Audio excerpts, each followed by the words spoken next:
Bienvenue à vous si vous nous rejoignez dans Les Femmes d'ici sur NCI. On parle de ces fêtes en grande pompe qui sont de plus en plus populaires sous nos tropiques.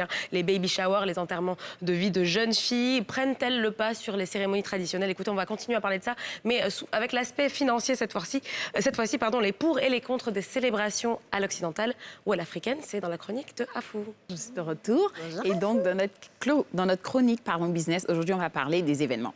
Pour ou contre occidentale, africaine, qu'est-ce qu'on choisit?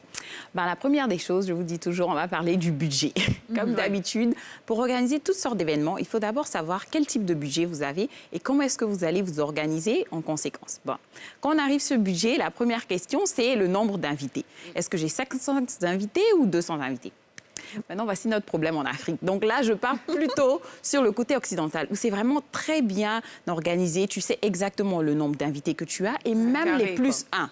Qui vient, combien de personnes avec qui ils comptent venir, et puis ils te confirment même à l'avance. Donc quand tu vas dans l'organisation de ton mariage, tu as un chiffre très bien défini et tu sais combien tu vas payer.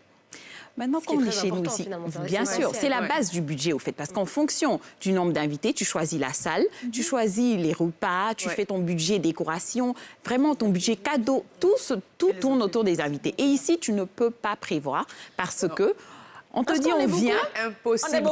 On est beaucoup. Et en plus, on te dit oui, on vient, je viens avec ma femme, mais après, ça vient avec la femme et les 4 enfants. Oui.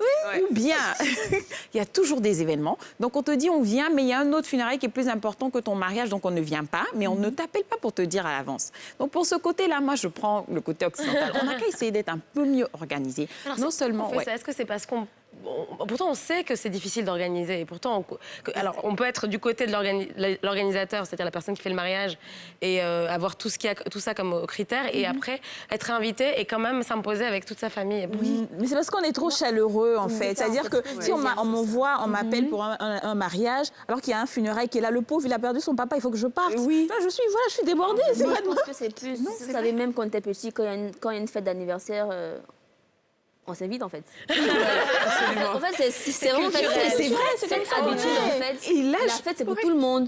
Donc en vrai, on se dit que Jean, elle, son mariage, Jean, c'est 200 juste quoi. Elle est méchante en fait. Je suis totalement d'accord. Je pense qu'il faut qu'il y ait quand même une petite marge en plus. Oui, toujours prévoir 50 personnes en plus. C'est clair. Qu'est-ce qu'on fait quand on est... Mais donc, qu'est-ce qu'on fait ici? La plupart du temps, on a une marge, mais une marge énorme. Moi, j'entends souvent des gens dire 200 à 300 personnes. Mais tu as un tiers de tes invités qui est dans le flux. Mais je dis, on peut toujours, partout, on se donne une marge. 20, 30, 50. Mais avoir une marge d'un tiers de ton budget, ça définit si tu vas payer en 10 et 15 millions pour ton budget. Donc, il faut vraiment essayer, si toi-même tu as le temps ou tu as des amis qui peuvent le faire, appeler chacun de tes invités pour être clair sur ton nombre et maintenant jouer un peu plus sur la marge. Maintenant, vous avez très clairement lié vers mon second point, qui est la solidarité africaine. Vraiment, on est très solidaire. Et ça fait que le mariage, c'est pas juste toi et ton mari. Par contre, à l'Occident, la plupart du temps, c'est votre affaire, c'est vous qui organisez, c'est vous qui financez. Mais ici, tout le monde est de la partie, que ce soit les parents, que ce soit les amis et tout ça. Maintenant, on revient au deuxième point aussi. Quand vous finissez de faire votre budget, et après, c'est le moment de décaisser, c'est vraiment beaucoup plus facile si vous avez reçu des cadeaux aussi en espèces. En espèces, franchement. Et absolument. Ça, je reviens dessus parce que la plupart du temps, c'est les pagnes, c'est les assiettes, c'est les soupières qu'on reçoit. Et tu ne veux pas une quinzaine de ça, la même chose tout le temps. Donc, si possible, essayez de faire un peu plus de cadeaux en espèces. Et on peut le faire de manière vraiment très discrète, très sobre, mais quand même assez élégante. Donc, soit tu peux faire une carte ou bien un chèque et le mettre à l'intérieur d'une enveloppe. Maintenant, ce que les gens font beaucoup, c'est de créer des liens où tu vas et tu donnes, et c'est pour le mariage, tu fais cadeau de mariage, tu mets votre nom et tranquillement, à la fin du mariage, ils reçoivent. Et puis donc, maintenant, il y a plusieurs moyens. Il y a plusieurs moyens de paiement, mobile money, etc. Et tout. Donc, je trouve ça très pratique, non seulement pour le couple, pour l'organisation de leur mariage, mais après le mariage, il y a toute une vie. Vous devez déménager, vous devez peut-être faire votre lune de miel. Et donc, ne pas trop se focaliser sur le mariage, mais plutôt la suite. Et c'est de là que je viens. En Occident, ils sont même...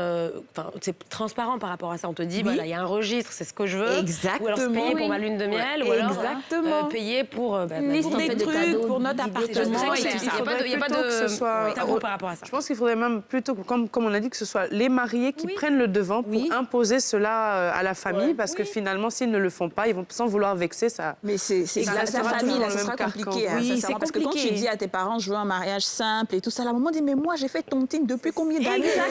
Les gens attendent mon mariage. Ils attendent le mariage de ma fille. Je peux pas, ma chérie, je suis désolée. Oui, mais là, tu vas à mon dernier point qui est ne surtout pas prendre de crédit pour faire des mariages, des événements, des baby showers. Parce qu'après, c'est pas...